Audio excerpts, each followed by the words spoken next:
Hi guys, good morning. Ayan, magluluto na naman tayo ng suman latik. Ayan. Opo. Kasi may order ulit. Thank you, Shopee. Thank you guys. Midweek grind.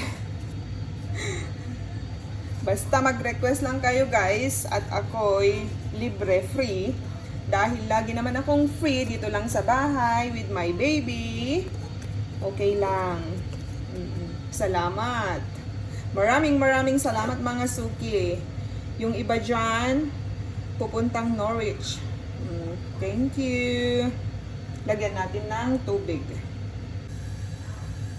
Ayan, lagyan natin siya ng tubig para maluto.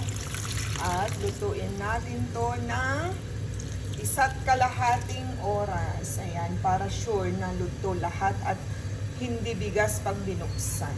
Opo. Babalik ta rin pa natin yan mamaya.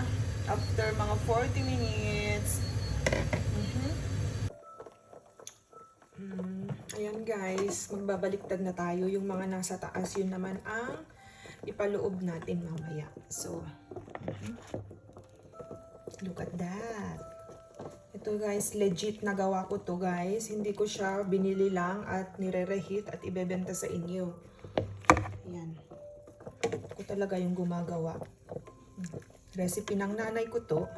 Although hindi ako masyadong tinuruan ng nanay ko dahil ayaw namin matuto noon. Pero nagawa naman. Kaya naman. O diba? Look at that. Ang laki guys. Wait lang, di ako makapag-video.